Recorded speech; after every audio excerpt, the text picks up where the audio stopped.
Okay, gandang tanghali mga kasirama. Update sa ating hen. Nakapagpisa na siya. Bali, apat yung napisaan niya ito.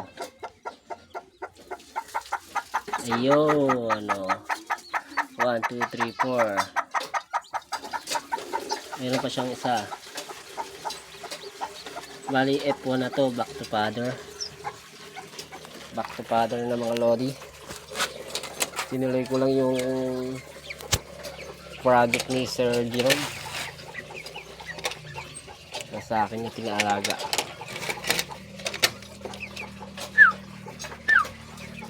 Pero naman tayo mga bagong sisiw. Ayan. Iba-ibang kulay. Ito yung isa nating hen. Ito, oh. Yung magkakagusto dito, oh. Puntahan nyo lang dito. Mabaon ulo na ito eh. Yung magkakagusto dyan. Ayan, ganda. Thank you po.